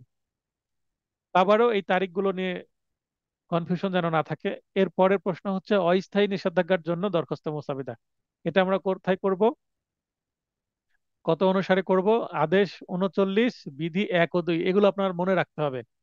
আদেশ 39 আমরা পড়েছি, বিধি 1 ও 2 অনুসারে করতে হবে, এবং এখানে এবং 151 ধারা আমরা যুক্ত করে দিয়েছি। আমরা সব সময় অস্থায়ী নিষেধাজ্ঞা চাইতে 151 ধারা যুক্ত করে দেবো, যেন আদালত দেয়। আদালতকে একটু কি করে দেওয়া, যেন আদালতকে স্মরণ করে দেওয়া যে আপনার কিন্তু ইনহারেন্ট পাওয়ার আছে ইওর অনার। আদালতকে অনেকটা মানে স্মরণ করে দেওয়া যে আপনার অতিরিক্ত ক্ষমতা আছে। মানে একটু আদালতকে অতিরিক্ত সম্মান দেওয়া, তার ক্ষমতা সম্পর্কে স্মরণ করে দেওয়া। আদালত তাহলে কনভিন্সড হয়, খুশি হয়। মানে আদালতে যদি প্রশংসা করা হয়, আদালত তো খুশি হবে। 151 ধারা যুক্ত করে দেওয়া মানে আদালতের প্রশংসা করা হয়। তো এখানে কেন আমরা অস্থায়ী নিষেধাজ্ঞা চাচ্ছি সেগুলো আমরা বলে দেওয়া আছে। একটা আম বাগানের কথা বলেছি, এটা কিন্তু আগের ভিডিও আছেই। এই যে আমি এখানে যেটা পড়াচ্ছি এটা আগের ভিডিওতে আছে আমার, তাই আমি এটার পুরোটা পড়ছি না। কি কারণে অস্থায়ী নিষেধাজ্ঞা চাচ্ছি সেটার কারণ আমাকে স্পষ্টভাবে উল্লেখ করতে হবে। কত তারিখে কি করেছিল সেটা উল্লেখ করতে হবে, কজ অফ অ্যাকশন দেখানোর জন্য। তারপরে আমরা এখানে শেষে অতএব বলে প্রার্থনা করে দিব। আবার এখানে সম্পত্তির তফসিল দেব, সম্পত্তির চৌহদ্দি দিয়ে দেব, হলফনামা দিয়ে দেব। তো এখানে আমি একটা জিনিস বারবার বলছি যে ব্যাখ্যা ও সমস্যামূলক প্রশ্ন লাইভ ক্লাস ও ক্লাস টেস্ট এর মাধ্যমে চর্চা করানো হবে। এটা তো করাচ্ছি আমি, এবং পরবর্তীতে প্রশ্ন উত্তর পিডিএফ আকারে প্রদান করা হবে। তা এখানে যেটা আমি বলতে বলতে চেয়েছি, যারা নোট নিয়েছেন আমাদের, মানে আমার নোট যারা শুধু নিয়েছেন ক্লাসে নাই, তাদের উদ্দেশ্যে আমি এটা লেখা আছে তার মানে। আর আপনারাও তো পিডিএফ প্রশ্ন পাবেন, এবং পিডিএফ প্রশ্ন সলভ করার জন্য আপনাদের হোমওয়ার্ক দেওয়া হবে। আমি আপনাদের হোমওয়ার্ক রিলেটেড চেষ্টা করছি। প্রতি সপ্তাহে হয়তো বা আমি আর ক্লাস নিব না, যতদিন না আমাদের পরীক্ষার ডেট দিচ্ছে বা পরীক্ষার ফর্ম ফিল আপের ডেট দিচ্ছে বা কোনো নোটিশ আসছে পরীক্ষা রিলেটেড। পরীক্ষা রিলেটেড নোটিশ আসার আগ পর্যন্ত আর প্রতি সপ্তাহে আমি পরীক্ষা নিব না, অথবা 15 দিন পর পর একটা পরীক্ষা নিব, এরকম সিদ্ধান্ত নিচ্ছি। তবে আমি কি করব, আপনাদের হোমওয়ার্ক দেব। একটা করে প্রবলেমেটিক প্রশ্ন দিলাম, দিয়ে আপনারা দেখে দেখে আপনি বই খুলে ইচ্ছা মতন আপনি উত্তর লিখে আমাকে পাঠাবেন। এটা আমি করব প্রতিটা ক্লাস শেষে। মনে করেন একটা করে ক্লাস হলো, তারপরে আপনাদের একটা হোমওয়ার্ক দিয়ে দিলাম ক্লাস শেষে, আপনি দেখে দেখে সেটা উত্তর সুন্দর করে পাঠাবেন। তার মানে আমি দেখবো যে প্রবলেমেটিক প্রশ্ন আপনি ধরতে পারছেন কিনা। এনি টাইম আমি সময় বেঁধে দেবো যে আপনি 12 ঘন্টার মধ্যে বা 24 ঘন্টার মধ্যে পাঠাতে হবে। তারপরে কি করব সেটা আমি দেখে দিতেও পারি, অথবা আমি নম্বরিং করে দিতে পারি, এটার আমি ফলাফলও দিতে পারি, এবং আমি এটার সলিউশনও দিয়ে দিব। তো যেভাবে হোক আমি প্ল্যান করছি, এটা সামনের সপ্তাহ থেকে আমি এটা কার্যকর করার চেষ্টা করব। এইসব যেহেতু আমি প্ল্যানিং করছি এটা, যে আপনাদের হোমওয়ার্ক দিলে অন্তত চর্চা হবে, প্লাস আপনাদের পরীক্ষা দেওয়ার যে প্রেশার সেটা কমে যাবে। আর বেশি পরীক্ষা দিতেও মানে আপনারা অনেকে ফেড আপ হয়ে যাচ্ছেন, আবার নিয়মিত ক্লাসও করছেন, দেখছি অনিয়ম হয়ে আছে। এটা হওয়ার কারণ হচ্ছে দেশের পরিস্থিতি কখন হবে একটা অনিশ্চয়তা দেখা দিয়েছে। আমাদের যে ছন্দ ছিল পরীক্ষা হয়ে যাবে আমাদের দ্রুত, সেপ্টেম্বরে পরীক্ষা বা অক্টোবরে পরীক্ষা হতে পারে, এ ধরনের একটা আমরা ধারণা করছিলাম। এমসিকিউ তারপরে রিটেন হয়তো বা নভেম্বর বা ডিসেম্বরে হয়ে যাবে। তো এই চাপ যেহেতু অনুভব করছি না, তাই সবাই একটু রিল্যাক্স মোডে চলে গেছি। তো রিল্যাক্স মোডে গেলেও আমরা পড়াশোনাটা কন্টিনিউ করব, থেমে যাব না।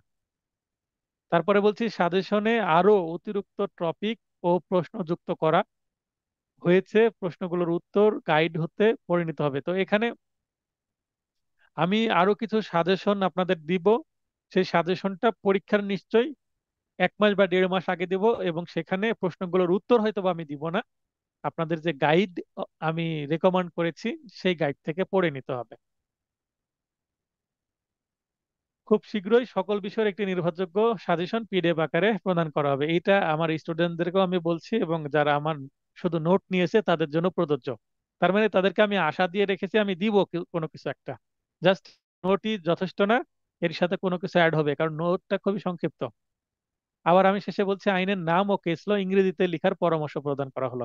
আমি বারবার কিন্তু আমি দেওয়ানি কার্যবিধি কথাটা লিখছি, তো দেওয়ানি কার্যবিধি না লিখে আপনারা the code of civil procedure 1908 এভাবে লিখবেন। আমার নোটে যেখানে বাংলা আছে আপনার রিপ্লেস করে প্রয়োজনে এই যখন যেটা পড়াবো সেই দিন ওই সেই টপিকের আন্ডারে যতগুলো বাংলাতে আইন আছে আপনারা এক টান দিয়ে কেটে ফেলবেন, লাল কালি দিয়ে কেটে আপনি লাল কালি দিয়ে উপর দিয়ে কি ইংরেজিতে নামটা লিখে ফেলেন আইনের, তাহলে আপনার চর্চাটা হয়ে যাবে। আমার 23 সালে পরে 24 সালের জন্য নোটে যে টপিকগুলো যুক্ত করেছি আমি চেষ্টা করেছি সেখানে ইংলিশ নামই দেওয়ার, কিন্তু 22 সালে যেখানে ইংলিশ নাম ছিল না, বাংলা নাম ছিল, ওগুলো এভাবেই রেখেছি। তবে আমার হয়তো বা নেক্সট আপডেট নোটে সেগুলো আমি কাজ করতে পারবো, কারণ আমি আপনারা জানেন যে আমি অ্যাডভোকেট হিসাবে প্র্যাকটিস করি, একটা ভালোই প্রেশারের মধ্যে দিয়ে যেতে হয় আমাকে। তো এইটা আমার নোটটা এখনো কি আপডেট পর্যায়ে আছে, এখনো কমপ্লিট হয়নি। যেমন কিছু কিছু বানানগত ভুল আছে দেখছেন, তো এইগুলো ধীরে ধীরে ধীরে ধীরে ঠিক হয়ে যাবে। একবারে ঠিক হয় না, একবারে ঠিক করতে গেলে হয়তোবা আমাকে 25 সালে এই কোচিং চালু করতে হতো, তার আগে হয়তোবা কোচিং চালু করতে পারতাম না। তো আমি আপনাদের সাথে নিয়ে আগাচ্ছি, আমার নোটও ইমপ্রুভ হচ্ছে, আপনাদের প্রস্তুতিটাও হচ্ছে। আশা করি আপনাদেরকে আমি আমার নোটের কোথায় কোথায় সংশোধনে বা কোথায় কোথায় কিভাবে ভুল ছিল সেটা আমি কিভাবে সংশোধন করেছি এই রিলেটেড আমি একটা পিডিএফ দিয়ে দিব অন্তত পরীক্ষার 1 মাস আগে। তাহলে আপনাদের এই কোথায় কোথায় ভুল হয়েছে, কোথায় কোথায় কিভাবে সংশোধন করেছে এই নিয়ে আর টেনশন থাকবে না। তবে কিন্তু আমি ক্লাসে বলেই দিই, যারা ক্লাস দেখেন বা ক্লাসের ভিডিও দেখে নেন তারা অবশ্যই সেগুলো বুঝতে পারবেন এবং সঙ্গে সঙ্গে সংশোধন করে নিতে পারবেন। শামসুজ্জামান ভাই, আপনার আসসালামু স্যার। ওয়ালাইকুম স্যার আসসালাম, কেমন আছেন আপনি? ভালো আছে স্যার, 15 নয় স্যার। এই যে আমি একটা বলছিলাম স্যার, ওই যে হুম হুম। বাদ বাদ 2% ক্রাফটিং যে শূন্যস্থান আছে স্যার, কোথায়? যেখানে শূন্যস্থান আছে। হ্যালো, মানে কত, কত ওই যে পেজে? 12 2 করছে স্যার। কত পেজ পেজে? নম্বর স্যার পেজ সংখ্যা বলেন। 41 পেজ স্যার। আচ্ছা, 41 পেজে যাচ্ছে। প্রশ্ন নম্বর 12/2। জি, ওই যে 3 নম্বর পয়েন্ট স্যার, গত ড্যাশ যেটা আছে স্যার। হুম হুম হুম। হ্যাঁ, এই যে এখানে বলেন। যেমন জি স্যার, জি স্যার। যেমন একটা আছে 15/9 দিয়েছে, এর এর পূর্বের ডেট দেওয়া লাগবে না স্যার? হ্যাঁ, মনে এখানে করেন যে হলফকারী আপনার যে মামলা। স্বাক্ষর দেওয়া আছে 15/9 হ্যাঁ 22 বা 24, হ্যাঁ তার হ্যাঁ হ্যাঁ। পূর্বেকার ডেট দেওয়া লাগবে নাকি স্যার? 15 দিন পূর্বের ডেট দিতে হবে, কারণ 15 দিন আগে আপনার খারিজ হয়েছে বলেই তো এখন দরখাস্ত লিখছেন, সেটা আটকানোর জন্য। আমি স্যার মনে করলাম আমি হলফকারী স্বাক্ষর দিলাম 15/9 2024। 15/9/2024। আচ্ছা, জি স্যার, তাহলে জি। আপনি দিবেন, আপনি দিলেন ওইটাই আমি এক জানতে নয় দুই চাচ্ছিলাম হাজার স্যার। চব্বিশ তাহলে এখানে আপনি 1/9/2024 ধন্যবাদ দিয়ে স্যার। দিলেন, কারণ আপনাকে দেখাতে হবে জি স্যার, এই এক সপ্তাহ, জি স্যার, 15 দিন ওইটাই বল। বা 20 দিন বা 25 দিন আগের একটা ঘটনা দেখাতে হবে। যেদিন দরখাস্ত লিখছেন তার আগের। আ- তবে 30 দিন আগে চলে গেলে ডেটটার, দুইটা ডেটের পার্থক্য, 30 দিনের বেশি হয়ে গেলে কিন্তু দরখাস্ত ইনভ্যালিড হয়ে যাবে। ঠিক আছে। জি স্যার, জি স্যার, ওটা জি আচ্ছা। স্যার, জি স্যার, ধন্যবাদ স্যার। আর আর প্রশ্ন আছে আপনার? আচ্ছা। ধন্যবাদ শামসুজ্জামান ভাই, অন্তত একটা ব্যক্তি প্রশ্ন করেছেন, কিছু একটা বোঝার চেষ্টা করেছেন। তো প্রশ্ন করলে ভালো লাগে। তো আর কারো প্রশ্ন থাকলে করেন, অথবা ক্লাসটি শেষ করে দিব। এই সাথে আমাদের শেষ হয়ে গেল এই সিপিসিটা। এরপরে আমরা সাবজেক্ট শুরু করব ফৌজদারি কার্যবিধি। তবে সিপিসির উপরে একটি পরীক্ষা হবে আগামী শনিবারে, আগামী শনিবার বা শুক্রবারে শুক্রবারে নিব বলেছি। শুক্রবারে ইনকেস মিস হলে আমি শনিবারে নিব, কারণ এমসিকিউ পরীক্ষা যেহেতু শনিবারে থাকছে না, শনিবারেও নিতে পারি।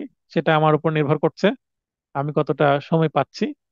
আর এরপরে আমরা অবশ্যই ফৌজদারি কার্যবিধি শুরু করব। সেটা কবে শুরু করব আমরা পরীক্ষার পরে সেটা চিন্তা করব। আর সপ্তাহে আমরা প্রতি সপ্তাহে পরীক্ষা নিব না, আবারও বলছি। 2 সপ্তাহ পর পর পরীক্ষা নিব, অর্থাৎ মাসে 2টা পরীক্ষা নিব। তবে হোমওয়ার্ক নিব, হয়তোবা সপ্তাহে প্রতি প্রতি সপ্তাহে 2টা করে হোমওয়ার্ক নিতে পারি, ছোট ছোট প্রবলেমেটিক প্রশ্ন দিয়ে। আপনি দেখে দেখে উত্তর দিবেন।